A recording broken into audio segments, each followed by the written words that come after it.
Hello students, welcome to my channel Prakash sir. तो आपका दो टॉपिक बच गए थे कोऑर्डिनेशन केमिस्ट्री के। एक था आपका लिमिटेशंस ऑफ बीबीटी और एक बच गया था आपका एप्लीकेशन ऑफ कोऑर्डिनेशन केमिस्ट्री। कुछ लोग बोल रहे होंगे सर सीएफटी का भी तो एक टॉपिक आपका बच गया है, लेकिन सीएफटी आपका 30% सिलेबस में रिडक्शन हो चुका है, इसलिए हम उसको नहीं पढ़ा रहे हैं। ठीक है, तो एक टॉपिक आपका लिमिटेशंस ऑफ बीबीटी और इसके बाद वाला जो वीडियो रहेगा वो रहेगा आपका एप्लीकेशन ऑफ कोऑर्डिनेशन केमिस्ट्री पे। ठीक है, देखो बीबीटी जो था उसने बहुत सारी चीजें बताई थी और बहुत सारी चीजों में इसके लिमिटेशंस भी थे, ड्रॉबैक्स भी थे कुछ। ठीक है, उसी ड्रॉबैक्स को दूर करने की कोशिश किया था सीएफटी ने, और सीएफटी ने काफी हद तक उस चीज को खत्म भी कर दिया था। तो सीएफटी अगर आप पढ़ते तो आपको खुद पता चल जाता कि लिमिटेशंस ने क्या क्या बोलना छोड़ दिया था। ठीक है, और उसी चीज को फिर एक्सप्लेन किया किसने, सीएफटी ने। तो सीएफटी तो हमें पढ़ना नहीं है क्योंकि 30% सिलेबस में आपका रिडक्शन हो चुका है। तो मैं आपको ये समझा देता हूँ कि लिमिटेशंस क्या क्या थे बीबीटी के। देखो सबसे पहला लिमिटेशंस क्या था आपका कि जब लाइट आती है तो लाइट में आपको पता है कि टोटल 7 कलर्स होते हैं, विव ग्योर, आपने पढ़ा होगा 10th 9th में। ठीक है, तो जो लाइट जो होती है विव ग्योर, तो क्या होता है कि जैसे कोई भी एक आपका कॉम्प्लेक्स है तो वो क्या करती है, उस लाइट को एब्जॉर्व करेगी, लाइट को एब्जॉर्व करेगी ना, और उसके बाद एक नया कलर दिखाता है। तो उसमें क्या होता है कि जो 7 लाइट में 7 कलर होते हैं आपके पास विव ग्योर करके, तो किसी ना किसी फ्रीक्वेंसी के लाइट को एब्जॉर्व करेगा। ठीक है, और उसके बाद वो कोई दूसरा कलर का लाइट को शो करता है। समझ में, मतलब जिस कलर को वो एब्जॉर्व किया उसका दूसरा कलर वो शो करेगा। लेकिन ये सब चीजें बीबीटी ने एक्सप्लेन किया ही नहीं था। समझ में, बीबीटी को समझ में आया नहीं था तो बीबीटी ने छोड़ दिया था। तो ये उसका पहला लिमिटेशन हो गया।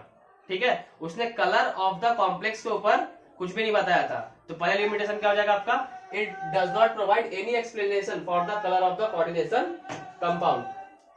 समझ में। अब बोलोगे सर ये थोड़ा सा चीजें समझ में नहीं आ रही है, तो आप ट्रांजिशन एलिमेंट्स करके एक चैप्टर पढ़ोगे, ये 9th चैप्टर था आपका, वो 8th चैप्टर है, तो उसमें बताऊंगा मैं वो किस तरीके से था उसमें।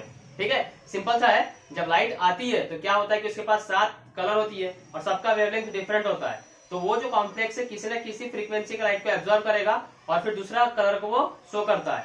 इस चीज को एक्सप्लेन किया था आपका सीएफटी ने। तो वो मैं आपको जब आप ट्रांजिशन एलिमेंट्स पढ़ोगे तो उसमें मैं आपको बता दूंगा। ठीक है, with the help of DD transition वो इस तरीके से होता है। ठीक है, तो डीडी ट्रांजिशन भी क्या होता है ये मैं आपको वहां पे बता दूंगा आपको। ठीक है, पहला पॉइंट क्लियर हो गया। दूसरा पॉइंट इसने क्या बोला, दूसरा पॉइंट ध्यान से समझना क्या है। देखो दूसरा पॉइंट क्या बोला, it does not explain the high spin और low spin nature of the complex. ठीक है, देखो एक चीज हमने बताया था इनर ऑर्बिटल कॉम्प्लेक्स, और एक बताया था मैंने हाई स्पिन लो स्पिन का ही बताया था। तो हाई स्पिन कैसे देखना है, लो स्पिन कैसे देखना है, ये मैंने आपको बता रखा है। ठीक है, अगर आपको ध्यान में नहीं होगा तो मैंने पिछला जो वीडियो यहाँ पे अपलोड किया है आप वहां से चेक कर लीजिएगा, हाई स्पिन कब होता है लो स्पिन कब होता है, मैंने डिटेल में उसको एक्सप्लेन करके दिया है। ठीक है, तो बीबीटी जो था ना आपका, ये पहले इसने हाई स्पिन और लो स्पिन के नेचर के जो कॉम्प्लेक्स होते हैं वो उसने बताया नहीं था, एक्सप्लेन ही नहीं कर पाया था कि हाई स्पिन कब होगा लो स्पिन कब होगा। क्योंकि उसमें क्या हो रहा था कि जो आपका स्ट्रॉन्ग फील्ड लेजेंड्स था उसके कारण ये सब चीजें हो रही थी। समझ में, तो ये उस चीज को एक्सप्लेन नहीं कर पाया था। और हाई स्पिन और लो स्पिन को होने का मेन मकसद किसका था, ये स्ट्रॉन्ग और weak field nature of legends को।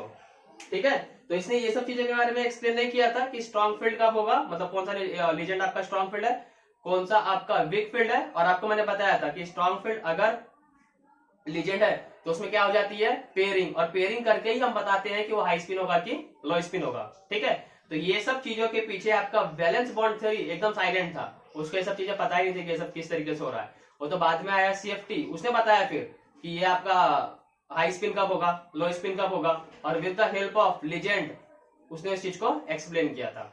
समझ में, तो इसका दूसरा लिमिटेशन था कि it does not explain the high spin और लो स्पिन। ठीक है, और ये हाई स्पिन और लो स्पिन के पीछे का चक्कर क्या था आपका, स्ट्रॉन्ग फील्ड और वीक फील्ड लेजेंड्स। ठीक है, तो जब वो उसी को एक्सप्लेन नहीं कर पा रहा है तो इसको कहां से एक्सप्लेन कर पाएगा।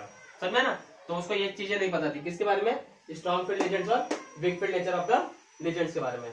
ठीक है, तीसरा क्या है, तीसरा एकदम सिंपल है। तीसरा लिमिटेशन क्या, देखो इस चीज को बताता हूँ कि देखो हम जो प्रॉपर्टीज जो निकाल रहे थे, जैसे मैंने 6 प्रॉपर्टीज आपको बताया था कि आप कोई भी कॉम्प्लेक्स है तो आप उसके 6 प्रॉपर्टीज को निकाल सकते हो। ठीक है, तो आप जो निकाल रहे हो वो कौन सा कंसेप्ट है, थ्योरेटिकली, क्योंकि आपको एक कॉम्प्लेक्स दे दिया है, आपने उसकी सारी प्रॉपर्टीज को निकाल दी अपने तरीके से जो आपने पढ़ा है मेथड।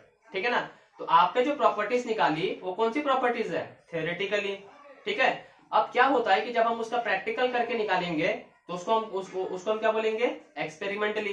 तो हमारे पास दो आ रहे थे, एक तो आ रहा था थियोरेटिकली डेटा, एक आ रहा था आपका एक्सपेरिमेंटल या फिर आपका प्रैक्टिकल डेटा। अब इसमें क्या हुआ कि अगर आप वीबीटी से कोई प्रॉब्लम को सॉल्व कर रहे थे, ठीक है, और जो आपका एक्सपेरिमेंटल डेटा जो था, तो दोनों में ना बहुत ज्यादा डिफरेंसेस आ रहे थे। आया समझ में? मतलब जो आपका प्रैक्टिकल डेटा जो था, किसी भी कॉम्प्लेक्स का प्रैक्टिकल डेटा जो था और किसी भी कॉम्प्लेक्स का जो थियोरेटिकल डेटा जो था, ये दोनों डेटाज में डिफरेंसेस आ रहे थे। ठीक है, क्योंकि देखो आपको कोई भी क्वेश्चन दिया हुआ है, आप प्रैक्टिकली करो चाहे थियोरेटिकली करो, आंसर तो सेम ही आएगा ना।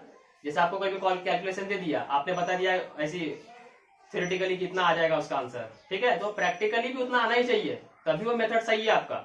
नहीं तो अगर आपने थियोरेटिकली कुछ भी बोल दिया और प्रैक्टिकली उससे मैच नहीं कर रहा है, तो आपका आंसर गलत हो जाएगा।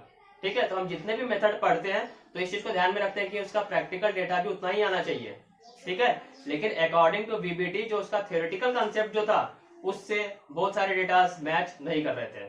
ठीक है, तो यही लिखा हुआ है यहाँ पे, देखो इसको, the structure of the complex predicted from the BBT, जो बीबीटी ने मुझे बताया था, would not always match necessary with those determined from the experiment. ठीक है ना, तो वही डेटा से आपका मैच नहीं कर रहा था, किससे? एक्सपेरिमेंटल डेटा से। ठीक है, तो 3 लिमिटेशंस थे आपके बीबीटी के। पहला, कलर को एक्सप्लेन नहीं किया था, अब वो क्या एक्सप्लेनेशन थी उसको मैं आपको बताऊंगा ट्रांजिशन एलिमेंट्स में। दूसरा क्या था, हाई स्पिन लो स्पिन के बारे में नहीं बताया था, और हाई स्पिन लो स्पिन को नहीं बता पाएगा तो वो डिफरेंशिएट भी तो नहीं कर पाएगा स्ट्रॉन्ग फील्ड और वीक फील्ड को, क्योंकि इसके पीछे का रीजन स्ट्रॉन्ग फील्ड एजेंट्स और वीक फील्ड एजेंट्स ही थे। ठीक है, तीसरा क्या था कि उसको जो आप डेटास जो निकालते हो थियोरेटिकल डेटास, उसको हम मैच करते थे एक्सपेरिमेंटल डेटास से, तो वो हमेशा मैच नहीं कर रहे थे। समझ में? तो ये 3 लिमिटेशंस थे आपके बीबीटी के।